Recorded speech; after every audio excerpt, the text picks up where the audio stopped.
to be shown, okay? God bless everyone. Judy here. I just want to give a praise report. So my dog has been sick for about, I would say, 3 months. He was getting sick in California, and I didn't have the resources to. So he, about 4 years ago, he contracted a very serious tick-borne illness that they said would lie dormant in his system, and it almost killed him. His blood platelets were really low, and he responded to this very strong antibiotic. I think it was doxycycline. And after about 2 months, he responded, and they said that he's either going to not make it or he's going to make it. But it was really serious. His platelets were so low that it mimics leukemia in dogs. And God healed him through the antibiotics. And then the vet told me, keep a close eye on him. If he starts having the same symptoms, that means it resurfaced, and then do the antibiotics again. He said, but try to catch it early. So what is it? 4 years later, I noticed in California, he was having the exact same symptoms. He was bleeding. He was losing weight. His hair, he doesn't have a lot of hair, but it gets even worse. And his eyes start running, and he is very, very lethargic. So I just want to give a testimony, because I know there's people that are watching this channel that are brides and your warrior brides, and God might allow attack on your animal. He might allow it to see, do you trust me? And I literally had to surrender my dog because I had no resources at all to go to a vet and do anything. And I would go to bed crying sometimes, and I would turn my face and not look at him because I didn't want to see him suffering. So I remember one night we were in Utah, and I turned my head in the middle of the night. I woke up and I turned away from my dog, and I said, Lord, he's yours. And because I was so upset, I couldn't even look at Marty. Like, I just couldn't, because I can't handle him suffering. And I said, Lord, I trust you. If you need to take him home, if you would mind taking him out of his suffering, I would appreciate it. But the Lord didn't. And I surrendered him 100%. Like, it was so deep, and there was such a deep cry inside of me. And I turned my face away from my dog. And it reminded me, I know I'm not trying to be dramatic, but remember when God had to turn his face on his only son at the cross? He had to turn away and let him die. And so he's been very sick. And I have 2 people here that can testify. So you guys know I'm not making this up. I know you don't think I make stuff up, but it's more powerful to have people back me up, I think, when I have that. So my son, Nate, will testify that he even called my brother and said, can you please pray? I think Marty's about to die.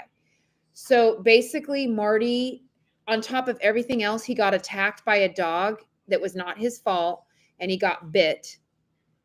And because of severe stress, he chewed off his dew claws. And so Marty has been in really bad shape. And so I just want you to hear my son's voice and Jerry's voice, because I told him I wouldn't put them on camera. But if they could just testify, when Jerry got here, he got here, which day, Jerry? 4 days ago-ish? When he got here, he was like, whoa. Marty was like a limp rag on his legs. Marty just was like a limp rag I'm carrying around. And I had made, God bless me with an offering. So I asked the Lord, is it okay if I take him to the dentist? And the Lord said, or the vet, and the Lord said, yes. So I set a vet appointment for I can barely talk. I'm so excited. Yesterday, right? For yesterday. But yesterday, on the morning that I went to take him to the vet, I woke him up to do his morning pee, and he was running, chasing sticks, and acting like super happy. And his eyes were like, I could tell by his eyes, just his eyes tell you everything. My dog in particular, if you know your dog really well. And his eyes were so bright. And I said, Jerry, I think he's healed. I don't even know if we need to go to the vet. But then I heard the Lord say, yes, go to the vet. So, but did I not tell you that maybe I don't even need to go look at him? And then, okay, and can you just testify? You're not on camera, well, but. So I'm used to being around Marty pretty well. And when I saw him when I got here, there's no doubt he didn't feel well. His color wasn't right. And his color is easy to see because his hair is so thin. So you can see kind of all the way through the fur. And his color wasn't quite right. He had no energy, and he's such a happy dog normally. And then we went out the next day and and everybody, it was like everybody who was sitting, he kind of went over to, and it was almost like he was saying, notice that I don't feel well. And he'd been doing that with us. I sat down one time and I kind of was like, crisscross style, and he crawled up into my lap, into my legs, and then just started licking his dew claw. And it was just really, really, I don't feel well type behavior. And you could see it. And so yesterday, uh, I came over and we were going to take Marty to the vet. And as soon as he came around the corner, it was literally a different color. His color was back, his energy was back, and there's no question and today he's still the same way. He's good old Marty, and it was an overnight change, and he definitely he'd not been feeling well for a long time. Okay, and now Nate's here, and Nate, you're just your voice. Can you just testify a third witness that Marty was very sick? He was very sick. Everything Jerry and Gina said was correct. You have to say it into the speaker. Everything Jerry and Gina said was correct. Yeah. It's pretty scary, but he's getting a little bit better now, so that's good. Yeah, and I'll show you I'll show you Marty what he looks like right now. So I'm going to take the camera up. I mean, I don't mind you guys seeing me. Hi, love you guys. And Jerry, I don't know if you want to be seen, but Marty, let's just show how cute you are. Let's just show you. Marty. Look, he's all peppy. Come on, do you want to play? Let's play. Was he doing this before? No, not at all. No, he's like in the best mood. And so I kind of felt stupid. Jerry went with me to take him to the vet. And I'm sitting there telling him how sick he is. And he's all right, Jerry. They're probably like, is this lady crazy? Yeah, probably they were. I was thinking that at the time. Put the tape up, Nate, so they can see what he's doing to my leg. This is normal Marty.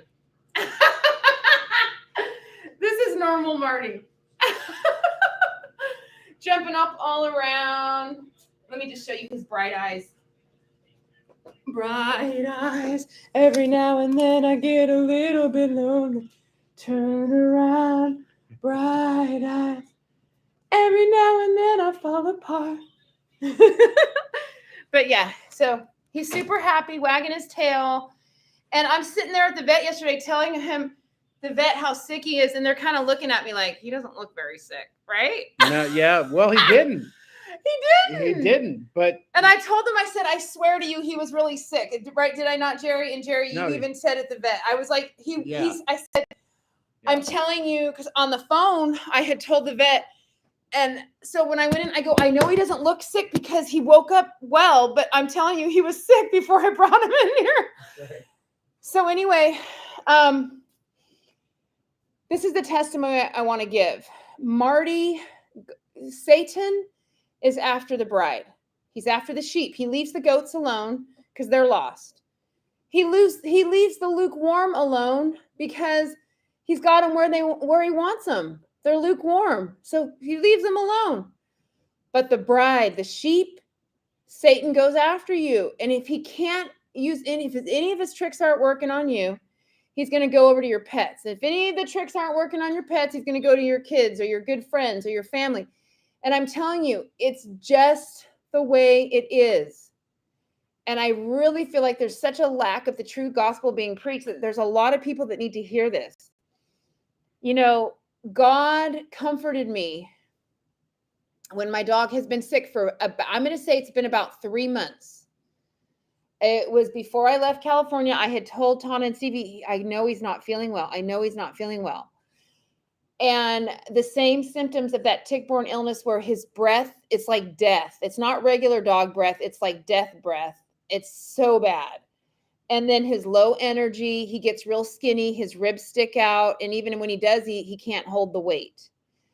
That's what was going on with Marty. I'm not, kid you not, Jerry, you were there. When they weighed him, his best weight is 20 pounds. If Marty's 20 pounds, he's great. 19.4 pounds. I'm going to tell you, though, I don't know if God did a supernatural weight thing, because didn't he look skinny when you saw him when you first got here, all scrawny? Yeah. So when he was sick before, he was 14, 15 pounds. And for a dog his size, that's a really big weight loss. I know that doesn't seem big, but he needs to be 20 pounds.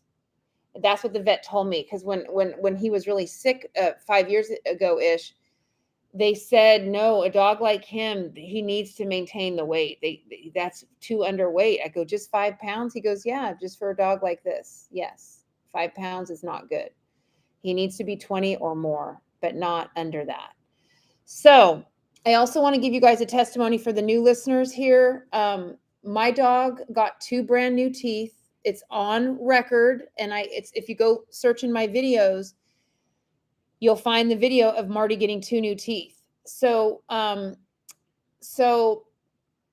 when Marty had the tick-borne illness, that's how we found out he had it, because his breath stunk so bad. 5 years ago, about 5 years ago-ish, maybe 4, his breath stunk. So I brought him into the vet to do a dental cleaning. And that's when they found out. He said, I cannot put your dog under. He has low platelets. Your dog is very sick. And I went, what? And that's when the whole nightmare started. And then I didn't believe him. So I went to another vet. I keep saying dentist to get a second opinion. And the other vet said, yes, his platelets are dangerously low. It's mimicking leukemia. So your dog either has leukemia or a tick-borne illness. We don't really know. I'm going to try him on one antibiotic so they could rule out. So they put him on one antibiotic. It didn't do a thing. And then they said, okay, well, let's try doxycycline, because something like that, that's for tick-borne. Let's see if it's that. So he responded to that. And she said, when it's this serious, there's a very high chance that he is not going to recover. His platelets were like deathly low. Like the vet told me he's on the decline. He's going to die from this. Not tomorrow, but soon. So he responded amazingly, and then he got well, and they retested him. But his teeth were also there. He had 2 rotten teeth, one on the right and one on the left. And I got a second opinion on that, because the first vet told me, he said, do you feel this? They're totally rotten. And I saw it. They were black. And then you could push below it and it was soft. So then I brought him to the other vet and I said, do these need to be removed? She goes, absolutely. She took, the second vet 5 years ago took, they call them radiographs, but they're x-rays. And she's like, oh no, those are rotten all the way through. So I'm going to get in there, clean his teeth, and then we're going to pull him. So after he got recovered from the tick-borne illness, months later, because they wanted him to be really super strong and healthy, he gained all of his weight back, got his hair back. Then they put him under. And I was very angry because when I came to the vet to pick him up, they took $200 off the bill. And most people would be excited, but I thought they're trying to rip me off because now they're just going to put him under again. Why didn't they pull his teeth? So when I went to pick him up, I said, no. This was supposed to be this much. It's only this much. I need to talk to the vet. And they were like looking at me like I'm crazy. Like take, like your dog, your vet. I'm sure most people don't complain that their vet bill was $200 less, right? So then the vet meets me. This is all on video. You guys can see it. And I said, I'm really upset and concerned why his teeth were not pulled. And she went, oh, yeah. So when I went in there to clean them, I noticed the bone was really hard on both of those rotten teeth. And so I thought, let me just do another radiograph to double check. 'Cause I don't want to take out a strong, healthy bone. Plus, that's a pretty intense surgery.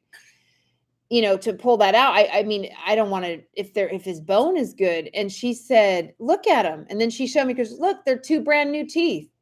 She goes, just like brand new. She word for word, that's what she said. And I said, wait, so you're telling me so is it safe to say this is a miracle? And she said, absolutely. And I said, have you ever seen anything like this in your career? And she said, nope. And Nate witnessed it. Nate was right there. And I said, so this is a miracle. She said, yes. And I said, so you're telling me, because she was the same vet that told me they were totally rotten, and she took radiographs, and she said, and I said, so you are telling me that these teeth were rotten a few months ago, and now you went in there and you've never had it where you looked at the teeth, they were rotten, and then you went to go pull them in the new bone. She said, absolutely not. That has never happened in my whole career. So then I went and made a live stream, and Nate testified, and I told everyone. Now, I was joking about Marty's teeth. because I had to drop him off before I went to work. This was when I was still teaching. So I had to bring him early in the morning at 7 a.m. to drop him off before work for his dental cleaning, his very first dental cleaning, because he had 2 rotten teeth. And then I was going to pick him up after work. But I was making a joke. I was talking to one of my friends, and this was a total joke. I said, well, maybe he's going to get 2 new teeth and he can be on Sid Roth. It was a total joke. I was just kidding. And so I was pretending, because I make my dog talk, and I said, hi guys, my name's Marty McFly, and I got 2 new teeth, and I'm on Sid Roth to testify. You go look at the video. It's really funny. Well, I think it's funny, but because my dog is funny. But anyway, so my son says I'm cringe, but it makes me laugh. Anyway, so I was literally kidding when I said all that. And literally, when I got off work to pick up my dog, he literally did get 2 new teeth. But Sid Roth will not call me back. Just kidding. I haven't called him, but I bet he would call me back. So Marty got 2 brand new teeth. Okay. Brand new. She goes, look at them. They're brand new. And they are. So, and they're still brand new, because when the vet gave me his report that he's 100% healed. Oh, should I show them the report? Yeah, I should. Okay. So, where is it, Jerry? I think that's why we had to go to the vet. Yeah, I think we had to go to the vet to prove it. So, let's see. Did I put it in on your email? Oh, it's emailed. How am I going to show them? I don't know. Oh, shoot. Well, anyway, you're just going to have to believe me. Can you? I can snap a photo. Yeah. Okay, where's my phone? I've been hearing it. Oh, yeah, it's over here plugged in. Okay, I'm going to snap a photo of the healing report. And you guys saw when he was sick in Utah, because I showed everyone. So I'm going to go on my email right now and show you the healing report. Lab review. Okay. Okay, I'm just going to show you the important part. Okay.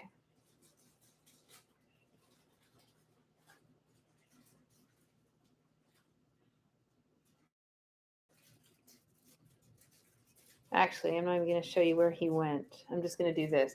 Sorry, I have a lot of freaks on YouTube. Well, listen, there's freaks everywhere, okay? But I don't know why they all hang out on YouTube. So I'm not going to show you guys everything. I'm just going to, because I have to be wise, okay? I do have weird people after me sometimes. Okay. All right, so let me go to the live stream. Okay, I'm going to open up the tape. Hi. Okay, here it is. Okay.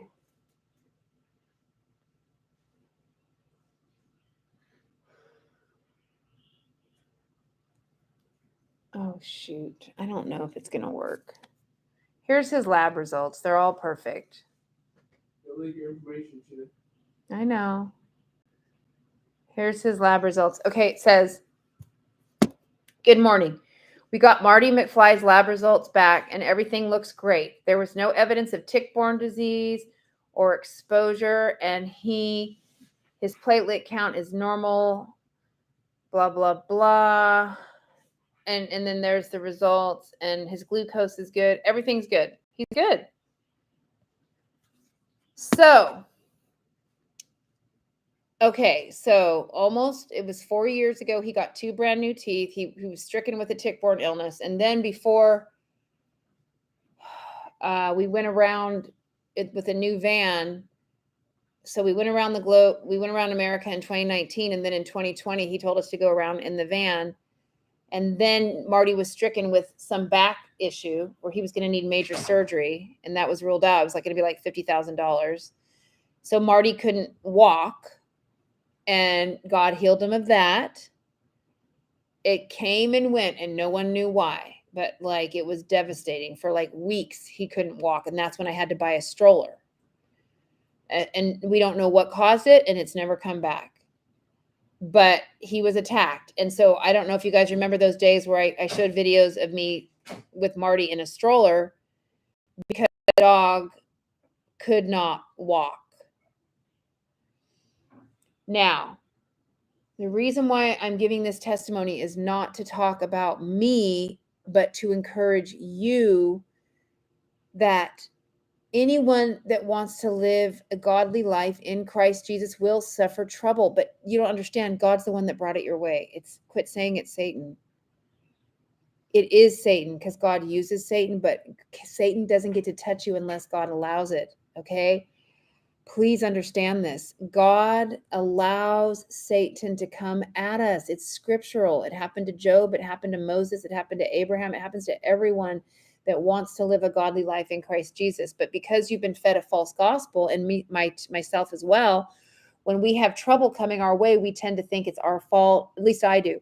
And listen, I need to tell who my audience is. If to the best of your ability, you are serving the Lord to the best of your ability, that's all he requires. If to the best of your ability, you woke up today, you're laying down sin to the best of your ability, and the sin that is really got you good, you're working with the Lord to overcome it. Okay. As long as you are working to overcome it. So I'm going to tell you, if this is your spiritual condition, that to the best of your ability, you are giving the King of the universe 100%, then my message applies to you. But if you're lukewarm and you know you're sinning and you don't really care about it, then this does not apply to you. But if that is you right now, to the best of your ability, you are obeying the Lord, you're spending time with him, you're hearing his voice, you're doing what he's saying, this message is for you. You can't be surprised when your body gets attacked, when your dog gets attacked. We were supposed to go to a water park today. We got free tickets from Tana. We had to cancel it because I can't walk. All right, I can.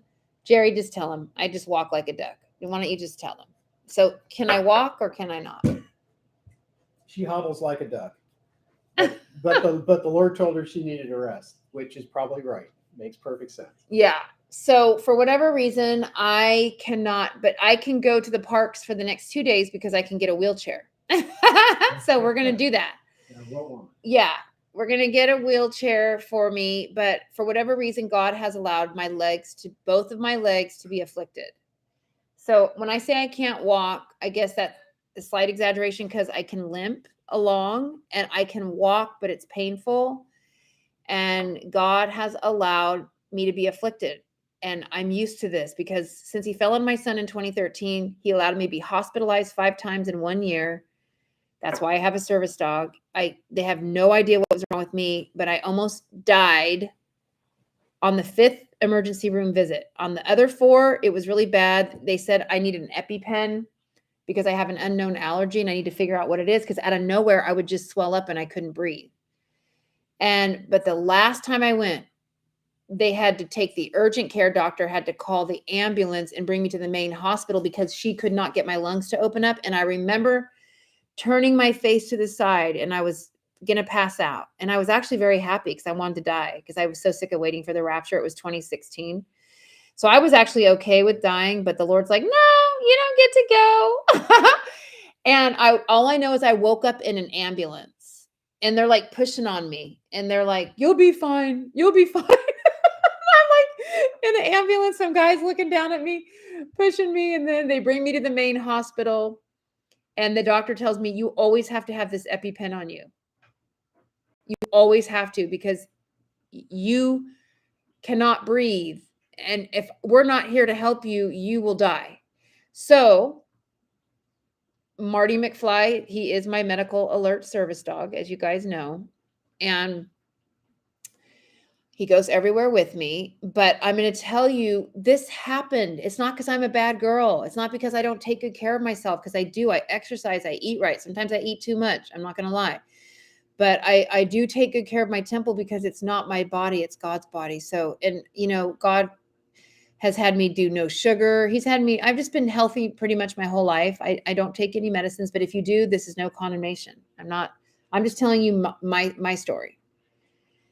I'm telling you my story to tell you that all I do is take vitamins. And, I was taking Advil for this stuff in my legs and it's not working. So I quit taking it. I took it for the last couple of days. It's not doing anything except making me nauseous. So I'm just not taking anymore. And I'm just going to trust the Lord because that's what the Lord told me. If the Lord told me to go to the doctor, I would go. If he told me to go to the hospital, I would go. But he's not telling me that. But I just need to get out the true gospel because I just feel like so many people just don't. And maybe you do know the true gospel and you do know the Bible like I did, but you just need to hear it. So I'm just here to tell you, God, if you fit in the category of what I said, that to the best of your ability, you're serving the Lord to the best of your ability, then this message is for you. When you are being attacked, know that it's God and you have to work out that offense with him.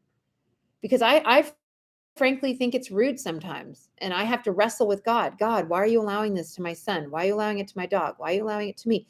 But see, a real lover of God takes the offense and works through it. And you don't turn your back on God just because you have a cloudy day. That's what the lukewarm church does. But a true bride doesn't turn on their Savior because they're having a cloudy day. What if you only praise God on the sunshine days? You're not a true lover. You're not a true lover. You're just there for the benefits. Well, if God can benefit me, I'll do it. If he's not, I'm out. Those are all the lukewarmers. I used to be the same way. Why do you think I can preach on lukewarm living? I'm the queen of lukewarm living. That's why he chose me to do this. I've been saved since I was 16. I'm 53 now. And I'm telling you, get out of your lukewarm condition so you can go in the rapture. And you have to understand, if you're listening right now, God will allow Satan to come at you. And how are you going to respond? Are you going to just do what everyone else does? Oh, go to the doctor. Why don't you call on the great physician and ask him, what do you want me to do? Because that's what I did when my legs quit working a couple days ago, 4 days ago. Well, it's been longer. They've been off and on doing weird stuff, but finally, I can't really walk very well. And I asked the Lord, and I wanted to make sure that I was hearing him. So I called a friend because, when you're sick and being attacked, it's very good if you can, but you don't need it. If you do have someone that will go to the Lord with you, and they won't be too worried about you. I don't like people that worry about me. That pisses me off because I don't need your compassion. I need you to hear God. So I try to avoid people that feel sorry for me or want to help me too much because I'm like, no, I don't trust you. I need someone that will just go to God. And I appreciate that you care about me and that you feel sorry for me, but I really don't need your pity. I need us to figure out what is God saying. So I went to a trusted friend, and the friend saw Jesus laughing and said, it'll be okay. And I didn't have to go to the hospital or the doctor, and just to trust him. And so once he said that, then I believe it. I don't spend the next 5 hours on YouTube Googling or on researching on the internet about what I'm dying of. Okay. Now I did do a little research because I was just curious, and then I let it go. I obsess on the Lord. Don't obsess on your trial, on your illness, on your anything. Obsess on the Lord if you need to have an obsession. And so I guess the Lord just wants me to give this message to somebody, because I just think that people think that when you're serving the Lord as a bride, that just you're always smiling, and you are always smiling. I am. Okay, look at me. I'm always smiling. No, but for the most part, I'm really happy. But it doesn't mean I don't have a million trials that I'm going through, guys. And I'm not complaining about them because they're to build us up. And then God's also very nice. He's not going to let you be in the trench for very long, because a human condition cannot take too much sorrow. That'll kill you. So I just know that God knows the length of time that he needs you to suffer. So, for instance, before I left California, for 20 straight days and 20 straight nights, I slept in the van in the hospital parking lot, helping my mom, because that's what he told me to do. It was very difficult because the hospital staff could not deal with her. So I had to be there, and I was on call, and I had to get up sometimes in the middle of the night in the parking lot, and they knew I was there to go deal with her condition. And I did that for 20 days and 20 nights. I kid you not. But then God said, okay, you're not doing this anymore. And I kind of got used to it. It was very rigorous schedule. But you know how you just acclimate? I kind of got used to it. And then when I finally got used to it, the Lord was like, okay, you're done. And I was like, wait, what? And the hospital was freaked out. They tried to call me all the time. And they were like, we need her. We can't handle her. And then my brother had to tell them, well, she's not in town. She's not here. She can't help you anymore. So they're like, how did you get her to take her medicines? And I said, do this, do that. And I had to give them all my tips on how to make her cooperate. And, I helped a bunch of nurses out that were on their shift because they didn't know what to do. They're like, she won't do what we're saying. I'm like, yeah, she's been like this her whole life. No, but I told them you have to threaten her. And they didn't really like that. I go, you have to threaten her or she's not going to do it. You have to literally tell her you're going to tie her to the bed. And they were like, what? I said, no, you do. You have to, because when she first got to the hospital, they had to tie her to the bed with the tie things and she hated it. So I said, just tell her you're going to put those tie restraints on if she does not cooperate. And so it worked. And the nurse was like, wow. And I said, yeah, you have to be rough with her because she's a little booger. So, but then, she wouldn't take a shower. And then when she was in the shower, she would drop to the ground and they're like, how do you get her off the ground? And I was like, first of all, tell her if she doesn't get up, you're going to put her in the restraints and tell her she's not allowed to fall. If you fall, you're going to get in the restraints. So anyway, there was just a lot of little things that I had to do. But listen, you guys, I'm trying to tell you, you have to understand. It's God that's doing it. Everyone's all Satan this, Satan that. You know what? Like Tana said when she was laughing, it made me laugh so hard. She was laughing her head off during a service. And she's like, Satan thinks he has all this power, but he has nothing but what God gives him. And actually, Satan has to petition God to do anything that he does. He has to ask permission. And if you could just listen to Tana's service, it was a PM service of, it wasn't last night, but the night before. She was laughing her head off because, to really think of the lunacy that Satan literally has to go get God's permission before he does anything. That's how powerless he is. So when you're being attacked, it's the Lord. If you want to go up the chain of command, the one that is allowing it is the Lord. Okay. And so put on all your armor and excuse me, I'm doing a video. Put on all your armor. And we don't wrestle against flesh and blood. We wrestle against principalities and powers of darkness.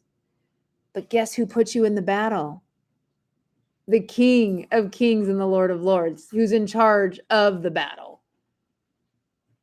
Okay, so just understand that. So God's trying to teach you to be a warrior by putting on your weapons of warfare. But in a minute, he's not going to let your weapons work until they're supposed to. Right? That's why we're supposed to walk in the Spirit. That's why we don't just do things by rote. Oh, here, I read it in a book. Do this, it'll work. No, you live in a relationship with God. And then I very rarely tell Satan to back off.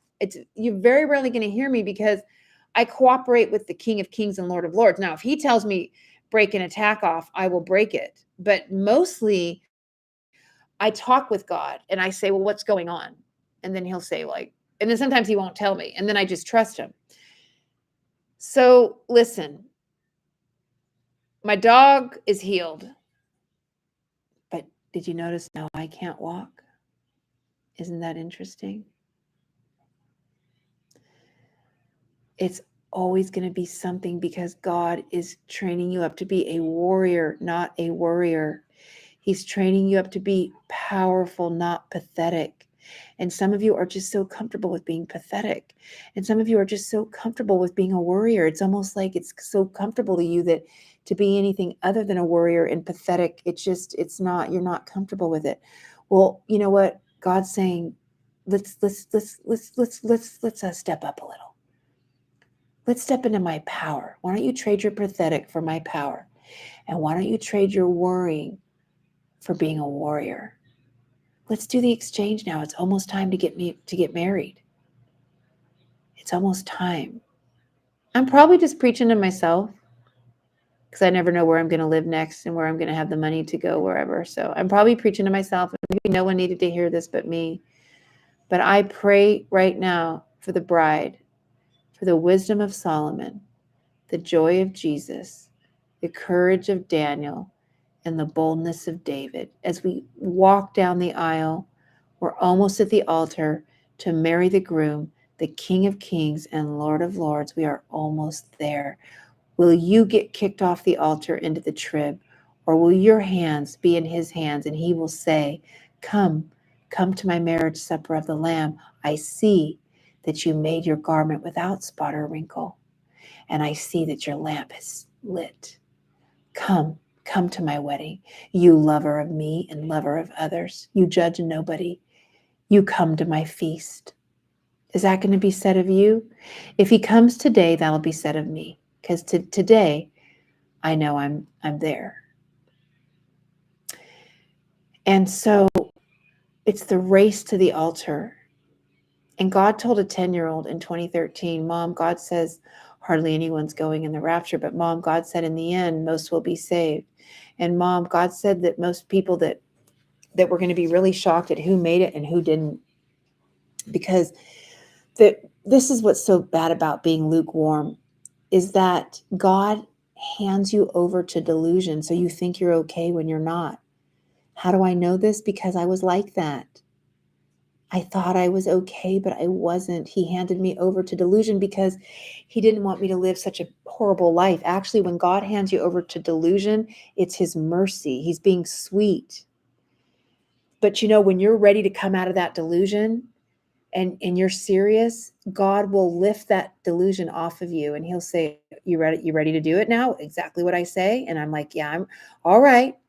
So in 2019, I walked out of lukewarm delusional living into real bridal status.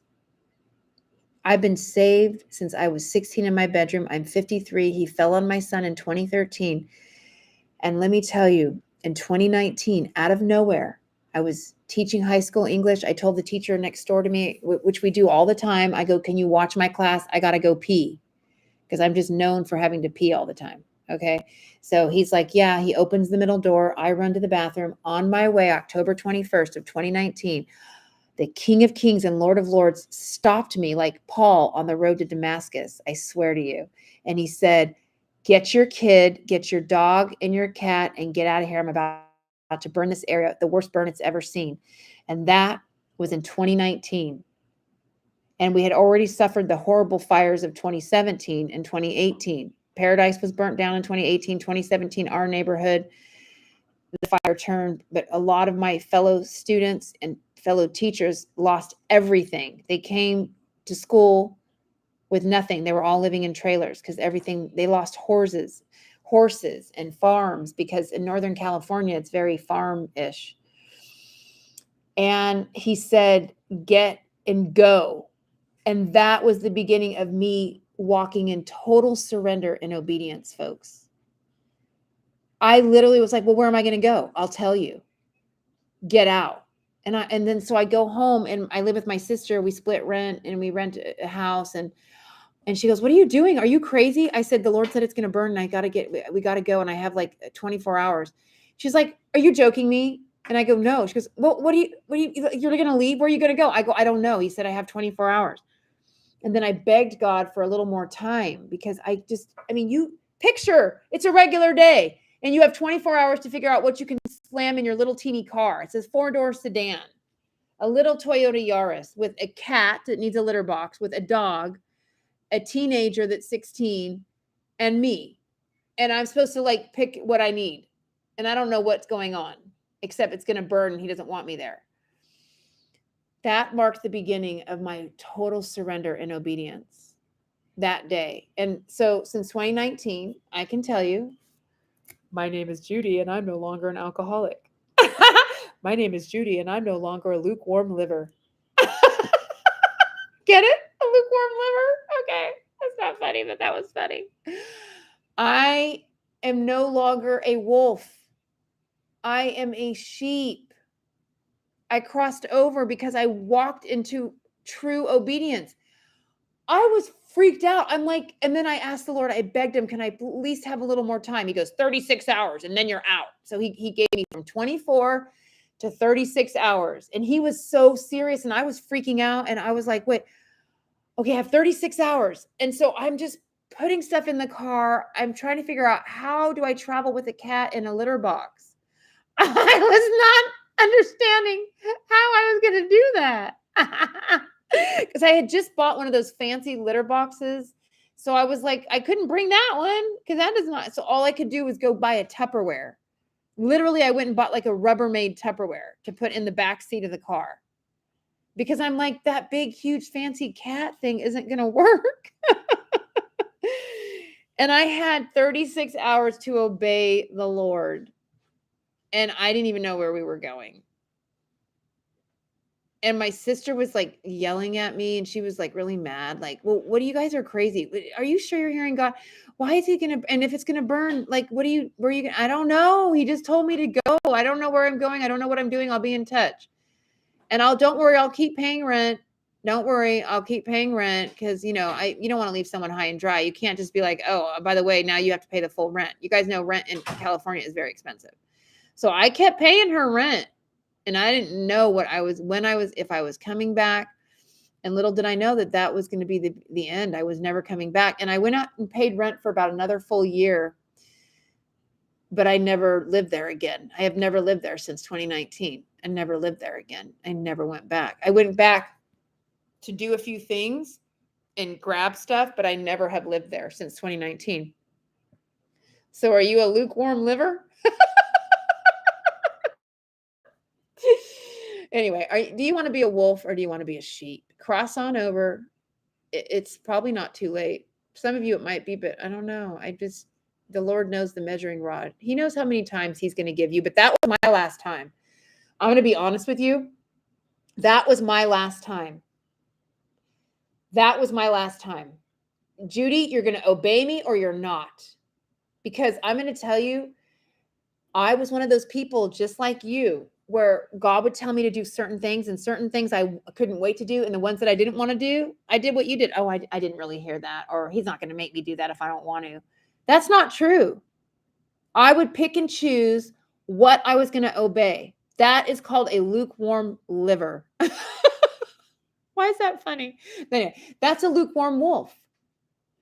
You just pick and choose? No, God told me the difference between a sheep and a wolf, which is why most people are not going in the rapture, is this. He made it very simple. He said, Judy, you wake up, I give you 5 things to do. 3 of the things you can't wait to do. The other 2 you don't want to do. So if you do that, if that's your life, you're lukewarm. And then God told me, what I'm going to require for you to make it in the rapture is you have to give up, you have to be homeless. And I was like, excuse me? And he said, well, if you obey me, you'll always have a room and a roof. But I need you to be homeless because if you're not, I can't get my last few messages out. You can't give the messages I have to give if you're working your job and living comfortably. I've got to get you out of your comfort zone. I was like, wait. So he goes, don't worry. I will always provide a room and a roof for you and your son and your animals if you're obedient. But if you're not, you'll be nothing more than a homeless woman driving around in a van. That's what he told me. So I don't know if you guys understand that I do what I do with fear and trembling, but it's not like I'm scared of God, but I have a healthy fear of disobedience because he kind of hemmed me in, but I asked for it. I asked for it since I was 16. I did. I said, Lord, do whatever you have to do to make me obey you. And so don't pray that prayer unless you mean it. And you know what? Don't be a lukewarm wolf.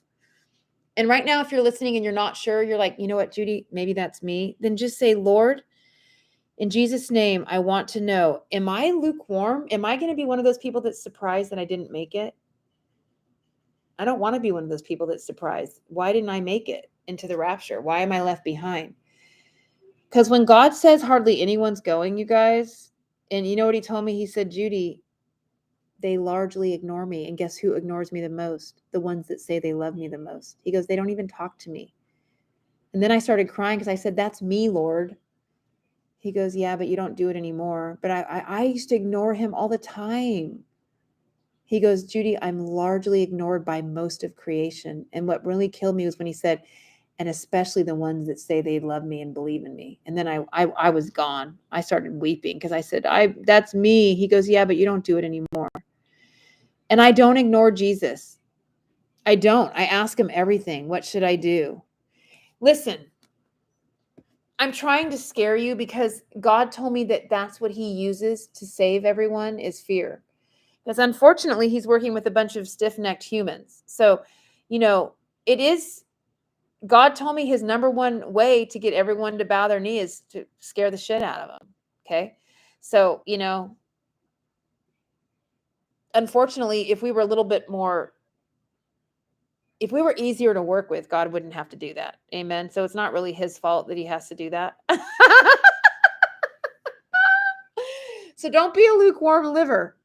Okay. Don't be a liver. Be a sheep. No, but don't be a lukewarm wolf, you guys. It's very serious. I'm laughing because I'm a sheep and I'm happy, but I'm not laughing over what breaks God's heart, you guys. He wants you. He told me, Judy, I am not looking for reasons to exclude people. I am looking for reasons to include them in this marriage supper of the Lamb. But Judy, they're not giving me anything to work with. And he told me that.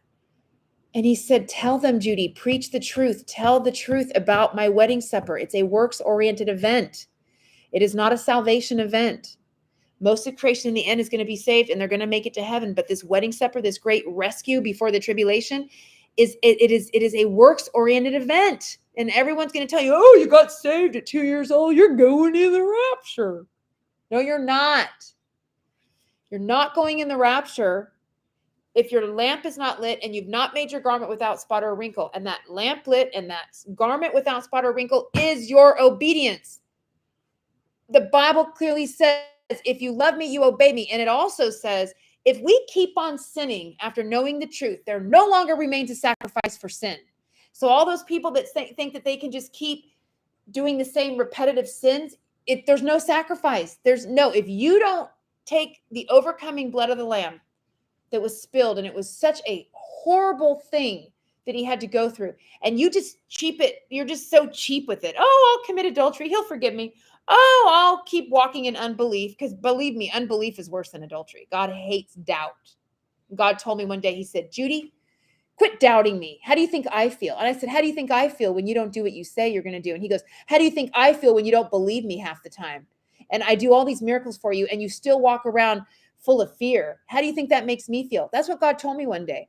He said, have you not seen me part waters for you and your son? And then you sit here and have these panic attacks. He goes, what do you think? I don't get tired of it too? That's what he told me one day when I was upset because I didn't know where we were going to be. And he just said, how do you think this makes me feel? Like I'm going to dump you like a hot potato. Because I thought he was going to feel sorry for me when I was crying. And I was like, why are you so... And he goes, and he rolled his eyes and he goes, wow. And I said, what? And he goes, how do you think this makes me feel after all I've done for you? And then I literally felt so bad that I said, I am so sorry, God. And he said, yeah, knock it off. And because I said, I'm going to punch you when I see you. He goes, I'm going to punch you back. And I was like, wait, what? And he told me, he goes, yeah. He goes, you don't think I feel bad? You don't think that makes me feel bad after you have been a witness? I gave your dog 2 brand new teeth. I put a van in your driveway. I told you to quit your job. You have never been without a room and a roof. And you still insist on walking in fear and doubt. And I was like, I'm so sorry, God. And he goes, it's okay. I know what I was working with when I called you. But he said, you can step up your game. And I said, you're right. I can step up my game. And he goes, you can do it. And I said, okay. So, I don't really entertain a lot of doubt and worry and fear, but it comes. It's a human condition. I'm not perfect, but I'm going to tell you, I'm not what I was. And that's all God is asking, to the best of your ability. And I'm just making this video because my big goal and God's goal through me and his voice through me today is he's trying to get more people at the marriage supper of the Lamb. And he told me when he fell on my son, Judy, can you help me fill my wedding supper? Because they need to hear the truth. I need someone to help me, because there's not going to be hardly anyone there. And that they don't hear the truth. They need to love me. And if they love me, they obey me. And Judy, they just want me for my benefits. It's just like a cheap marriage. Like, oh, I want to get out of here because my life's depressing and I feel like a loser. That's not a reason to marry the Lord because you're miserable. A reason to marry the Lord is because you love him and you obey him and you can't wait to see him. There's just so many people that want a rapture and a rescue for the wrong reasons, because they see that this world is coming to shit and they hate their life. And that's not a reason to go to the wedding supper. It's not. You're not going. The reason to go to a wedding supper of the Lamb is because you're a lover of God, and then you're a lover of others. And you love God on the cloudy and the rainy days. You love him on the days that you can't walk very well. And you love him on the days that your dog is totally sick and you have no money and he tells you to go across America again and you don't even have enough gas money to get there. You love him on those days.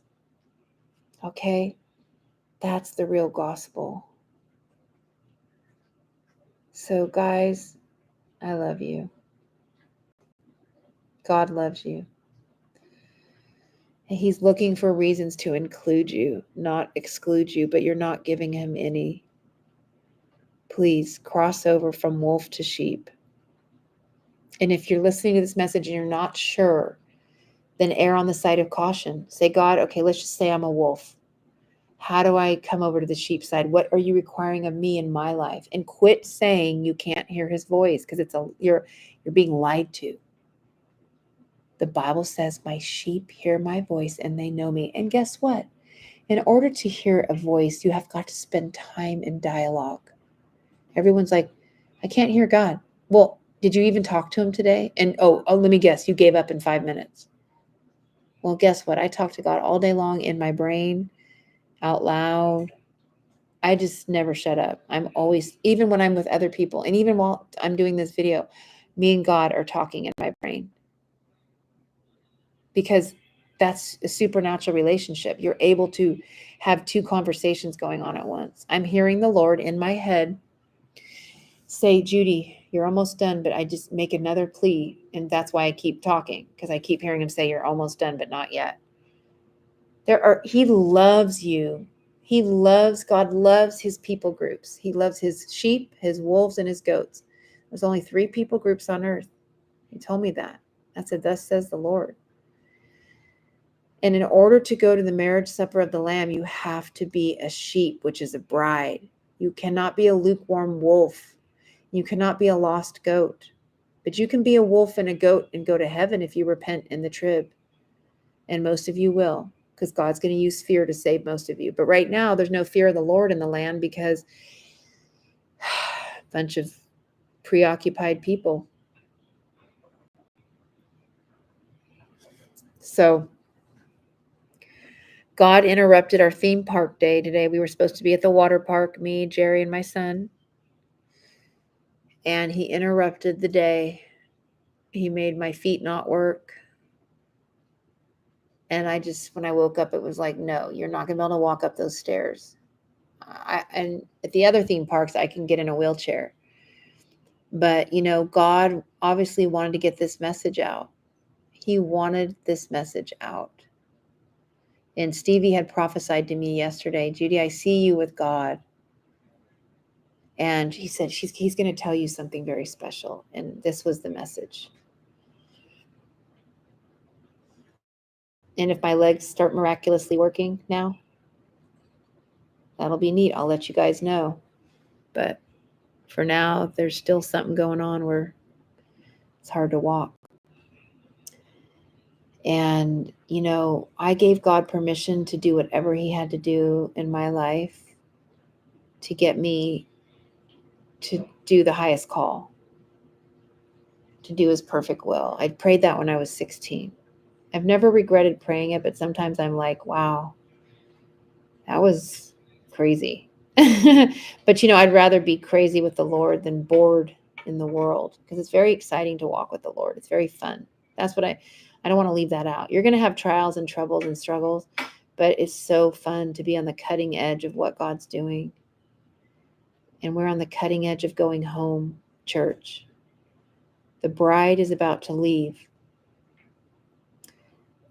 And so let's leave making our groom smile. Let's let our faith please him. Let's let our obedience make him glow with pride. And let's let our love flow to him and one another. Not a sloppy agape, accepting sin, but real, true brotherly love. If you really have someone that loves you in your life, they're going to tell you the fucking truth. I don't have any phony friends anymore.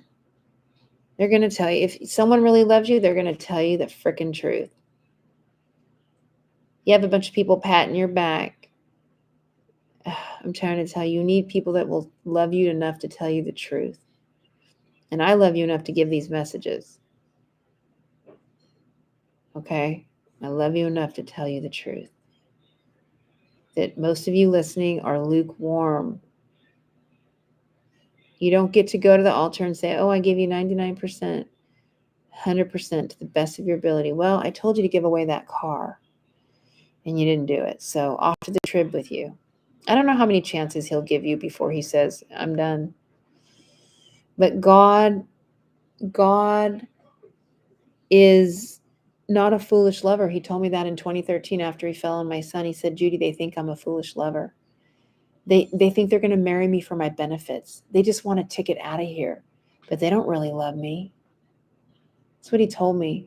And I knew I was one of those people, but he gave me all this time to work it out. I've been waiting for the Lord on the edge of my seat for 9 years. In November, it'll be 9 years. I'm telling you, it's true. Jesus is coming. My dog got healed. Believe it or don't. Love you. Bye.